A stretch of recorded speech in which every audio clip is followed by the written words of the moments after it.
Hello, everyone. Just as Ukraine had gained an ally in Hungary, it appears to have lost one in Bulgaria because the new Bulgarian government is led by the Russian-friendly Prime Minister Rumen Radev, who had won the parliamentary elections back in April. He is a huge critic of military aid to Kyiv, and his position is it is time to sit at the negotiating table. It is time to seek a just peace, which will be determined by both sides. Which I find incredibly sad because it demonstrates to me that Mr. Radev is one of the people who had forgotten the history between Bulgaria and Russia. Had forgotten what it was like when Bulgaria was part of the socialist bloc under Russian heel. He'd forgotten all of that. Very convenient for him. Also, he is completely missing that part of the narrative where Ukraine had attempted to invite Russia to the negotiating table multiple times.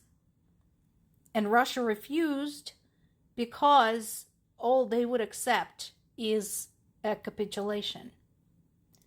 The last but not the least, he believes that for the peace to be just, it needs to be decided by both sides. I disagree. Russia invaded Ukraine. For the peace to be just, the invading army needs to get the fuck out of the country they're currently invading. Other than that, which is indeed problematic, Russia is having a very bad week. So now multiple sources are covering the car bomb death of a Russian ammunition chief. Remember I told you about this yesterday? So this man was responsible for delivering supplies for the Russian army, namely the ammo for the heavier weapons. He was the head of Defense Ministry's Missile and Artillery Wing, and his name was Damir Davidov. So, as you might imagine, considering what Russians have been doing to people of Ukraine, using heavy artillery, nobody in Ukraine is crying for him. And again, this happened in Moscow. So, nowhere near to the front. Also, there is now panic buying of gasoline in Russia's Krasnodar region because Ukraine has been hitting delivery routes and oil refineries and distribution centers and so on and so forth. And now there are several areas that are popular resorts where people drove, and can't get back out of. Again, not really sorry.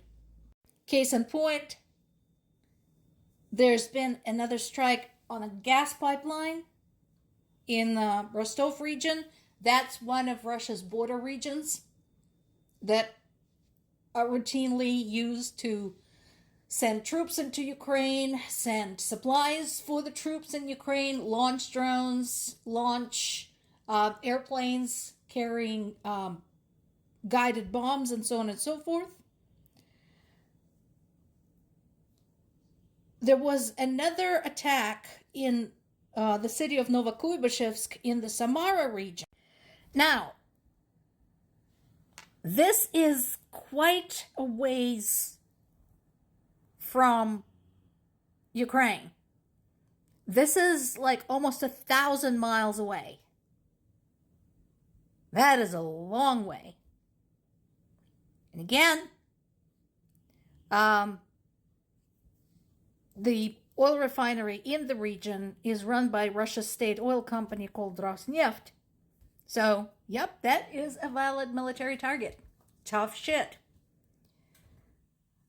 And remember a few days ago, I talked about EU considering putting a cap on issuing tourist visas to Russians.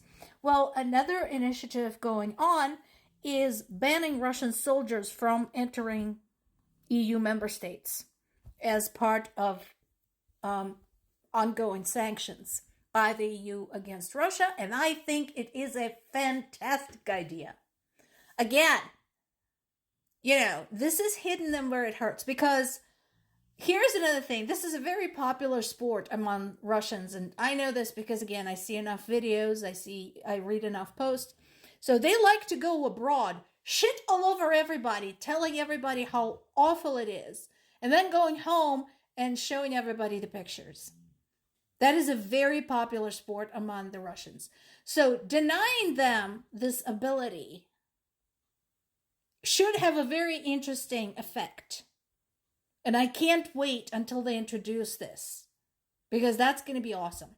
And yeah, this also means that people who went into Ukraine and murdered people there and committed other atrocities will no longer be able to take those vacations in Europe.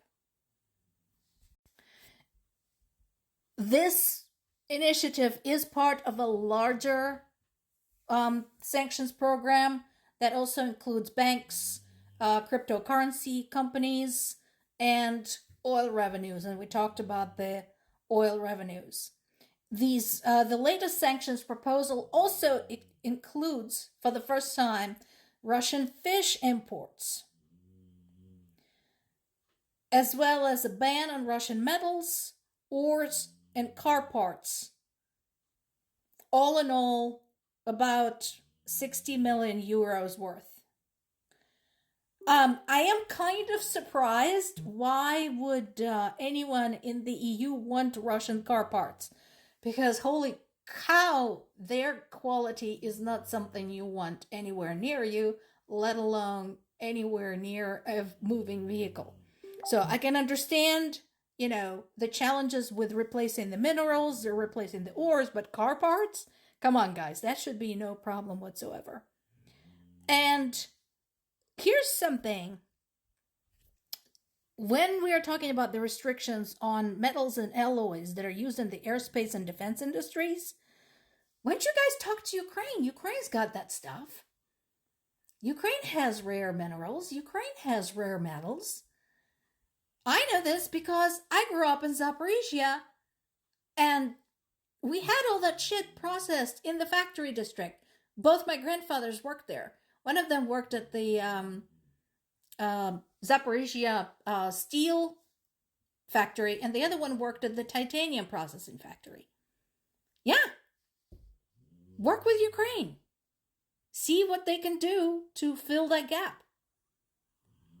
So I'm glad this is at least being talked about, because we talked so many times about basically disassociating from Russia, making Russia isolated politically and economically. Russia boasts that the world can't live without them. Well, it's time to show Russia that yes, it can. More to come.